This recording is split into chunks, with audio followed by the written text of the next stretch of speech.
Le second livre des rois, chapitre 1. Moab se révolta contre Israël après la mort d'Akab. Or, Akazia tomba par le treillis de sa chambre haute à Samarie, et il en fut malade. Il fit partir des messagers et leur dit : Allez, consultez Baal-Zébub, dieu d'Écron, pour savoir si je guérirai de cette maladie.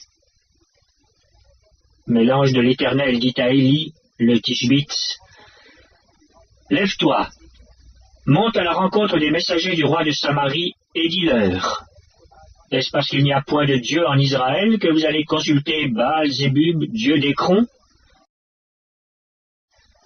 C'est pourquoi, ainsi parle l'Éternel : Tu ne descendras pas du lit sur lequel tu es monté, car tu mourras. Et Élie s'en alla. Les messagers retournèrent auprès d'Akazia, et il leur dit : Pourquoi revenez-vous ? Ils lui répondirent : Un homme est monté à notre rencontre et nous a dit : Allez, retournez vers le roi qui vous a envoyé, et dites-lui : Ainsi parle l'Éternel. Est-ce parce qu'il n'y a point de Dieu en Israël que tu envoies consulter Baal-Zébub, dieu d'Écron ? C'est pourquoi tu ne descendras pas du lit sur lequel tu es monté, car tu mourras. Akazia leur dit : Quel air avait l'homme qui est monté à votre rencontre et qui vous a dit ces paroles ? Ils lui répondirent : C'était un homme vêtu de poils et ayant une ceinture de cuir autour des reins. Et Akazia dit : C'est Élie, le Tishbite. Il envoya vers lui un chef de 50 avec ses 50 hommes.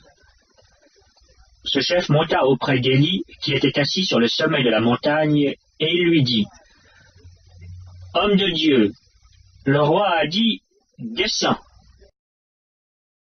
Élie répondit au chef de 50 : Si je suis un homme de Dieu, que le feu descende du ciel et te consume, toi et tes 50 hommes.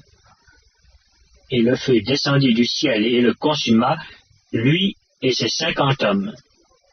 Akazia envoya de nouveau vers lui un autre chef de 50 avec ses 50 hommes.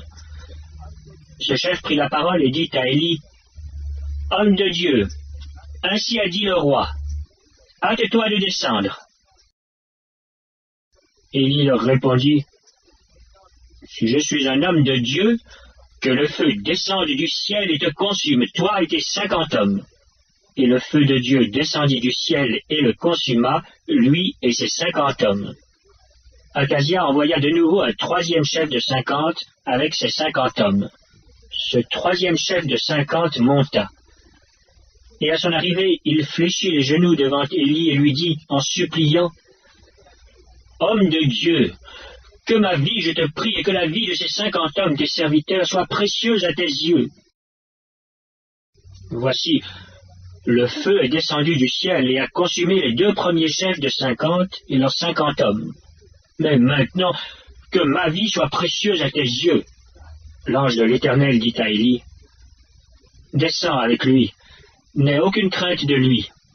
Élie se leva et descendit avec lui vers le roi. Il lui dit : Ainsi parle l'Éternel.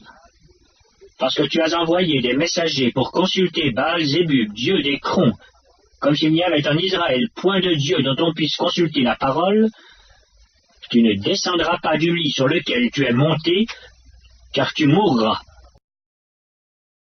Akazia mourut selon la parole de l'Éternel prononcée par Élie. Et Joram régna à sa place, la seconde année de Joram, fils de Josaphat, roi de Juda, car il n'avait point de fils.